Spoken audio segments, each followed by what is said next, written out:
क्या सिर्फ एक प्लेन क्रैश ने इंडिया का न्यूक्लियर फ्यूचर बदल दिया था? क्या दुनिया के सबसे ताकतवर इंटेलिजेंस नेटवर्क ने एक साइंटिस्ट को हमेशा के लिए खामोश कर दिया, या फिर ये सिर्फ दर्दनाक हादसा था जिसे साजिश का रंग दिया गया? आज की इस कहानी में हम एक ऐसे वाकये के राज को खोलने की कोशिश करेंगे जिसके गिर्द आज भी सवालात का अंधेरा छाया हुआ है। एज ऑफ स्टोरीज की वीडियोस में एक बार फिर से खुशामदीद। 24 जनवरी 1966 की सर्द सुबह थी। एयर इंडिया फ्लाइट 101 अपने नेशनल शेड्यूल के मुताबिक मुंबई से लंदन के लिए रवाना हो चुकी थी। बोइंग 707 एयरक्राफ्ट था जिसमें 117 मुसाफिर सवार थे, जबकि कॉकपिट में एयर इंडिया के तजुर्बाकार pilot captain JT D'Souza command संभाले हुए थे। फ्लाइट का सफर बिल्कुल मामूल के मुताबिक था। इसे दिल्ली, बेरूट और गिनावा में रुकना था और उसके बाद लंदन पहुंचना था। दिल्ली और बेरूट के स्टॉप बिल्कुल ठीक गुजरे और अब एयरक्राफ्ट गिनावा की तरफ बढ़ रहा था। किसी को जरा भी अंदाजा नहीं था कि चंद ही मिनटों बाद ये सफर तारीख के सबसे पुरअसरार हवाई हादसों में तब्दील हो जाएगा।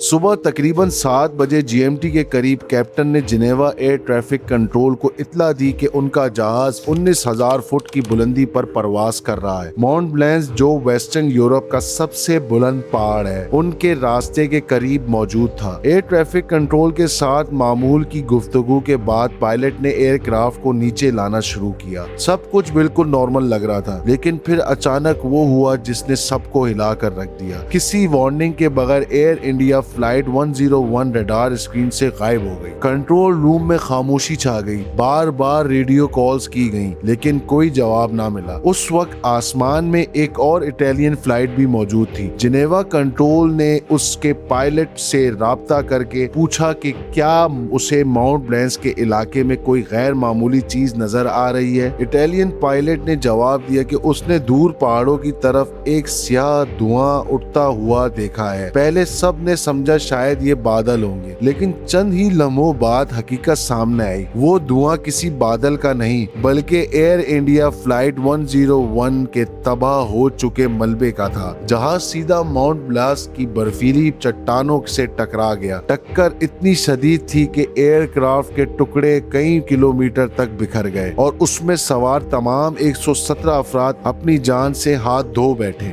आमतौर पर प्लेन क्रैशेस वक्त के साथ लोगों की यादों से मिट जाते हैं, लेकिन ये हादसा बिल्कुल मुख्तलिफ था। इस फ्लाइट में एक ऐसा शख्स भी सवार था जिसका नाम सिर्फ इंडिया ही नहीं बल्कि पूरी दुनिया के साइंटिस्ट हलकों में इज्जत के साथ लिया जाता है। ये थे डॉक्टर होमी जहांगीर भाभा, वो साइंटिस्ट जिन्हें इंडिया के न्यूक्लियर प्रोग्राम की बुनियादी आर्किटेक्ट कहा जाता है। वो खुले आम ये दावा कर चुके थे कि अगर हुकूमत इजाजत दे तो सिर्फ 18 महीनों में मैं अपना पहला न्यूक्लियर बम तैयार कर सकता हूँ। उस दिन वो वियना जा रहे थे जहाँ इंटरनेशनल एटॉमिक एनर्जी एजेंसी की मीटिंग होनी थी, लेकिन वो कभी अपनी मंजिल तक नहीं पहुंच सके। डॉक्टर होमी भाभा सिर्फ एक साइंटिस्ट नहीं थे, वो एक ऐसा दिमाग थे जिसने आजाद इंडिया के साइंटिफिक मुस्तकबिल का खाका तैयार किया था। कैम्ब्रिज यूनिवर्सिटी के मशहूर कैवेंडिश लैबोरेटरी से तालीम हासिल करने के बाद उन्होंने दुनिया के अजीम तरीन साइंटिस्ट के साथ रिसर्च की। क्वांटम फिजिक्स और एटॉमिक साइंस में उनकी काबिलियत इतनी नुमाया थी कि उनका नाम नोबेल प्राइज के लिए कई मर्तबा नॉमिनेट हुआ। जब वो इंडिया वापस आए तो उन्होंने सिर्फ रिसर्च नहीं की